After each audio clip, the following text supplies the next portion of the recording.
Welcome to our online class, my dear students. I hope you are healthy and hearty at home. I am also well by the grace of Almighty Allah. Today we will discuss an important topic and it is article. আর্টিকেলের উপর আমরা already 3টি class শেষ করেছি। এটা আমাদের চতুর্থতম class. যাই হোক, article খুবই একটা গুরুত্বপূর্ণ বিষয়। তোমরা ক্লাস 7-এ, ক্লাস 8-এও 5 মার্কসের একটা 1 নম্বরে যে কাজটা আছে সেটা হচ্ছে article. So article is very important for you. Article সাধারণত আর্টিকেল কাকে বলে যদি তোমাদেরকে বলি, তোমরা আর্টিকেল হিসেবে বলবা এ এন ডি, এই 3টি ওয়ার্ডকে আর্টিকেল বলে। আসলে ঠিক আর্টিকেল এই 3টি ওয়ার্ডের ব্যবহার। এ এন ডি, এ মানেও একটি, এন মানেও একটি, বাট বিভিন্ন গ্রামাটিক্যাল রুলসের কারণে এক জায়গায় এ বসে অন্য জায়গায় এন বসে, কিন্তু মিনিংয়ের দিক থেকে দুটোটাই একই। সেই জন্য এ অথবা এন, এ এবং এনকে ডিফিনিট আর্টিকেল বলে, আর দাকে এ এবং এনকে ইনডিফিনিট আর্টিকেল বলে এবং দাকে ডিফিনিট আর্টিকেল বলে। যাই হোক, এই আর্টিকেলের ব্যবহারের উপর বা রুলস ভিত্তিক আমি একটা ক্লাস করেছিলাম, প্রথম একটা ক্লাস। সেই ক্লাসে পুরোটাই ক্লাস ছিল রুলস ভিত্তিক, মানে কোথায় এ বসবে, কোথায় এন বসবে, কোথায় দা বসবে। সো আর এই রুলসগুলো যদি আমরা মনে রাখতে পারি বা রুলসগুলো যদি জানি, সেই হিসাবে আমাদের এই আর্টিকেলের ব্যবহার খুব ইজি লাগবে বা সহজ লাগবে। আর এইরকম তোমাদের পরীক্ষায় একটা প্যাসেজ দেওয়া থাকে 3 থেকে 4 লাইনের, যেখানে এ থেকে এইচ পর্যন্ত 8টা গ্যাপ থাকে। 8টা গ্যাপের পয়েন্ট হচ্ছে বা মার্কস হচ্ছে 4 মার্কস। একটা গ্যাপের জন্য 0.50 করে তোমরা মার্কস পাবে। আর্টিকেল অনেকেই ধারণা করতে পারো বা যে আর্টিকেল খুবই একটা সহজ বিষয়, এ এন ডি এই 3টে ওয়ার্ডের ব্যবহার। সো এটা শিখার কী দরকার বা এটা এত জানার কি বিষয় আছে? না, এই ধরনের ধারণা করলে এটা ভুল হবে। আর্টিকেলের ব্যবহার খুবই সহজ, আবার বলতে গেলে খুবই কঠিন। কারণ কি, একই ওয়ার্ডের শুরুতে এক জায়গায় এ বসে, অন্য জায়গায় এন বসে, আবার এক জায়গায় দা বসে, অন্য জায়গায় আর্টিকেলেই হয় না। সো এই টপিকটা খুবই একটা বুঝতে গেলে বিভ্রান্তিকর। যাই হোক, আমি আজকে দুটো প্যাসেজ দিয়েছি, প্যাসেজ নাম্বার 1 আর প্যাসেজ নাম্বার 2। দুটো প্যাসেজ দিয়েছি, এই দুটো প্যাসেজ এখন আমরা সলভ করব। সলভ করলে আগে যে আমি রুলসটা বলি, রুলসটা ভালো করে বুঝে নেবে। ওই জন্য এটা খাতায় নোট ডাউন করো, তারপর তোমরা অ্যান্সারটা লিখবে। 1 নম্বর আগে প্যাসেজটা, দুইটা আমরা পরে দেখব। 1 নম্বর প্যাসেজে, my mother is a dash very religious, B দিয়ে গ্যাপ ও women. She always advises me to follow, C দিয়ে gap, path of, D দিয়ে gap, honesty, full stop. She bears dash good moral character, full stop. She is at the gap very kind to, Z দিয়ে gap, poor. She is, H দিয়ে gap, ideal homemaker. Number 2 passage, very neighbor is, my neighbor is, 2 নম্বর প্যাসেজটা আবার বলি, my neighbor is, A দিয়ে gap, old man, he always speaks, B দিয়ে gap, true, he never tells, C দিয়ে gap, lie, everybody loves, D দিয়ে gap, truthful person, nobody believes, E দিয়ে gap, liar, he has formed, F the gap, habit of speaking the truth. He is very, Z the gap, honest. Last sentence, he is honored, HONOURED, honored by, H the gap, all. যাই হোক, এবার আমরা অ্যান্সারটা দেখব। My mother is a very religious woman. যদি কোনো একটা গ্যাপের শুরুতে ভেরি থাকে, এর পরের ওয়ার্ডটি সাধারণত অ্যাডজেক্টিভ হয়। এখানে রিলিজিয়াস ওয়ার্ডটি অ্যাডজেক্টিভ।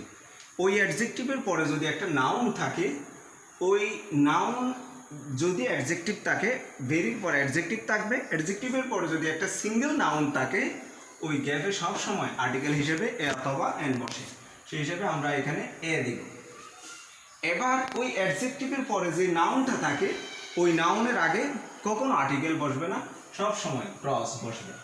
তার মানে my mother is a very religious, B দিয়ে গ্যাপ বা ক্রস উমেন। নাম্বার এরপরে যাব, শি অলওয়েজ অ্যাডভাইসেস, তিনি সবসময় আমাকে উপদেশ দেন, মি টু ফলো, অনুসরণ করতে, পাথ মিন্স হচ্ছে পথ, ওয়ে অফ ড্যাশ অনেস্টি। এইরকম যদি কোনো একটা নাউন এরপরে যদি অফ থাকে, সাধারণত ওই নাউনের আগে একটা দা বসে আর্টিকেল হিসেবে, দ্য পাথ অফ অনেস্টি। এইরকম প্রিপোজিশনের পরে যদি একটা নাউন থাকে আর ওই নাউনের আগে কখনো আর্টিকেল হয় না, সেই জন্য আমরা দিব ক্রস।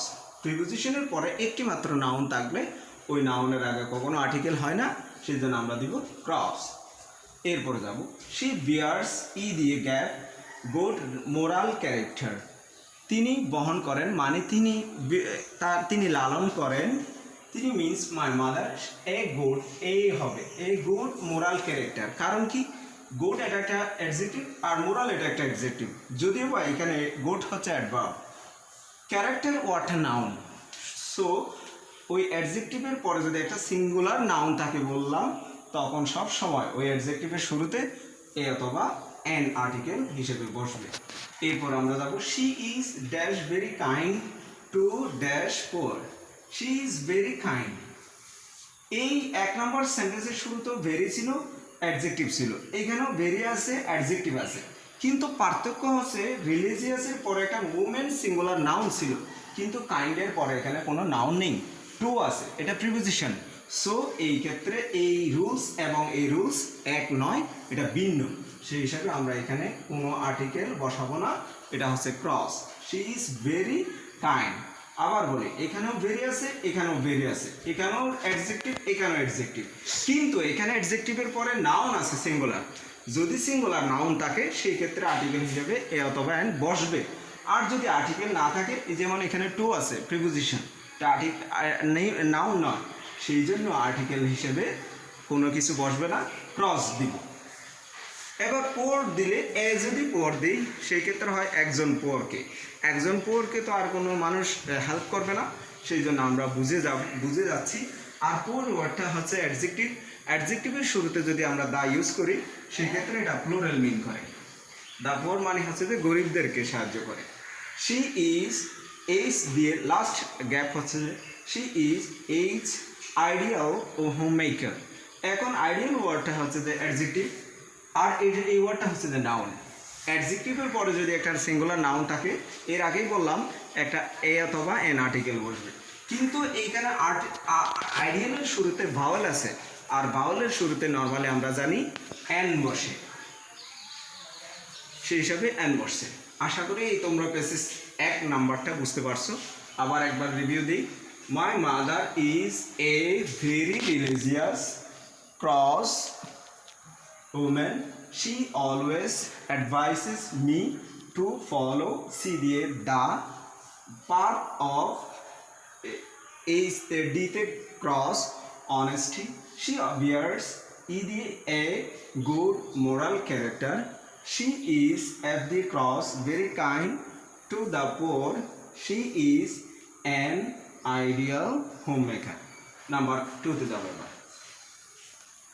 মাই নাইবার মিন্স হচ্ছে যে প্রতিবেশী, আমার প্রতিবেশী ইজ ড্যাশ ওল্ড ম্যান। এখানে ওল্ড এই ওয়ার্ডটা হচ্ছে অ্যাডজেক্টিভ, আর ম্যান ওয়ার্ডটা সিঙ্গুলার নাউন। সো অ্যাডজেক্টিভের পরে যদি সিঙ্গুলার নাউন থাকে, আমরা বারবার বলতেছি এ অথবা এন বসবে। আবার ওল্ডের শুরুতে ভাওয়েল থাকার কারণে সেই জন্য আমরা এন দিব। My neighbour is an old man. He always, ওই লোকটি সবসময় speaks truth.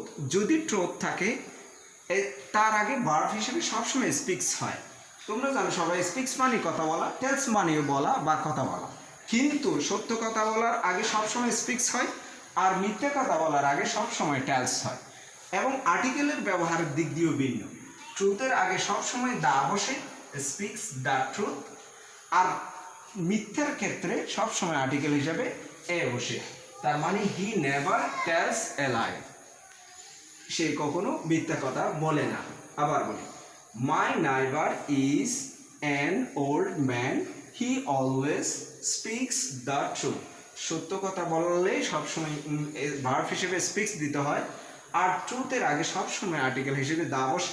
He never tells a লাই। যদি মিথ্যা কথা বলা ইংরেজি হয় সেক্ষেত্রে টেলস আসে, আর মিথ্যা কথার আগে সবসময় আর্টিকেল হিসেবে এ বসে। এবার এরপরে যাব everybody loves. Everybody loves D দিয়ে ট্রুথফুল পারসন। এখানে ট্রুথফুল ওয়ার্ডটা অ্যাডজেক্টিভ এবং পারসন ওয়ার্ডটা noun. Nobody believes dash liar.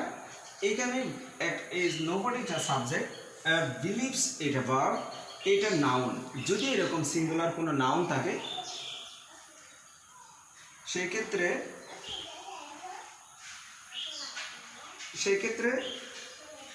Believes a dash liar, সেক্ষেত্রে আর্টিকেল হিসেবে এ বসবে। Nobody believes a liar. He has found, এরপর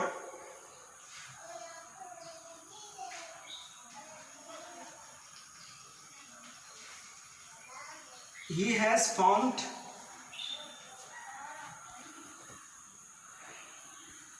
এভরিবডি, আবার বলতেছি এভরিবডি লাভস ডি দিয়ে দ্য ট্রুথফুল পারসন, এ হবে এ ট্রুথফুল পারসন। কারণ কি এখানে পারসন এইটা নাউন আর ট্রুথফুল ওয়ার্ডটা অ্যাডজেক্টিভ, সো এখানে একটা আমরা আর্টিকেল হিসেবে এ বসাবো। নোবডি বিলিভস এ লায়ার, এইখানে এই ওয়ার্ডটা নাউন, নাউনের আগে সবসময় সিঙ্গুলার নাউন থাকলে এ অথবা এন বসবে। He has found at the gap. He has found, he has found, এরপর আমরা অ্যাডজেক্টিভ হিসেবে আর্টিকেল হিসেবে একটা দা দিব। দ্য হ্যাবিট অফ স্পিকিং, কিছুক্ষণ আগে বলছিলাম যদি একটা নাউন থাকে ওই নাউনের আগে যদি একটা অফ থাকে সাধারণত আর্টিকেল হিসেবে আমরা দাকে সিলেক্ট করব। হি হ্যাজ ফাউন্ড, তিনি গঠন করেছেন। The habit of speaking the truth, সত্য কথা বলার একটা অভ্যাস তিনি গঠন করেছেন। ফাউন্ড মিনস হচ্ছে যে গঠন করা। He is very dash honest, এখানে ভেরি আছে, এরপরে গ্যাপের পরে একটা ওয়ার্ড আছে, ওই ওয়ার্ডটা অ্যাডজেক্টিভ। অ্যাডজেক্টিভ থাকলে এরপরে যদি কোনো সিঙ্গুলার নাউন না থাকে তাহলে ওই অ্যাডজেক্টিভের পর আগে আর্টিকেল হিসেবে সবসময় ক্রস। আবার বলি, ভেরির পরে যদি একটা মাত্র ওয়ার্ড থাকে এবং ওই ওয়ার্ডটা যদি অ্যাডজেক্টিভ হয় ওই অ্যাডজেক্টিভের আগে কখনো আর্টিকেল হয় না, সবসময় ক্রস হয়। এরপর last one, he is honoured by dash all. এবার বাইয়ের পর অল থাকলে কখনো আর্টিকেল হয় না, সব সময় আর্টিকেল হিসেবে ক্রস দিন। তার মানে he is honoured by all, কোনো আর্টিকেল হবে না।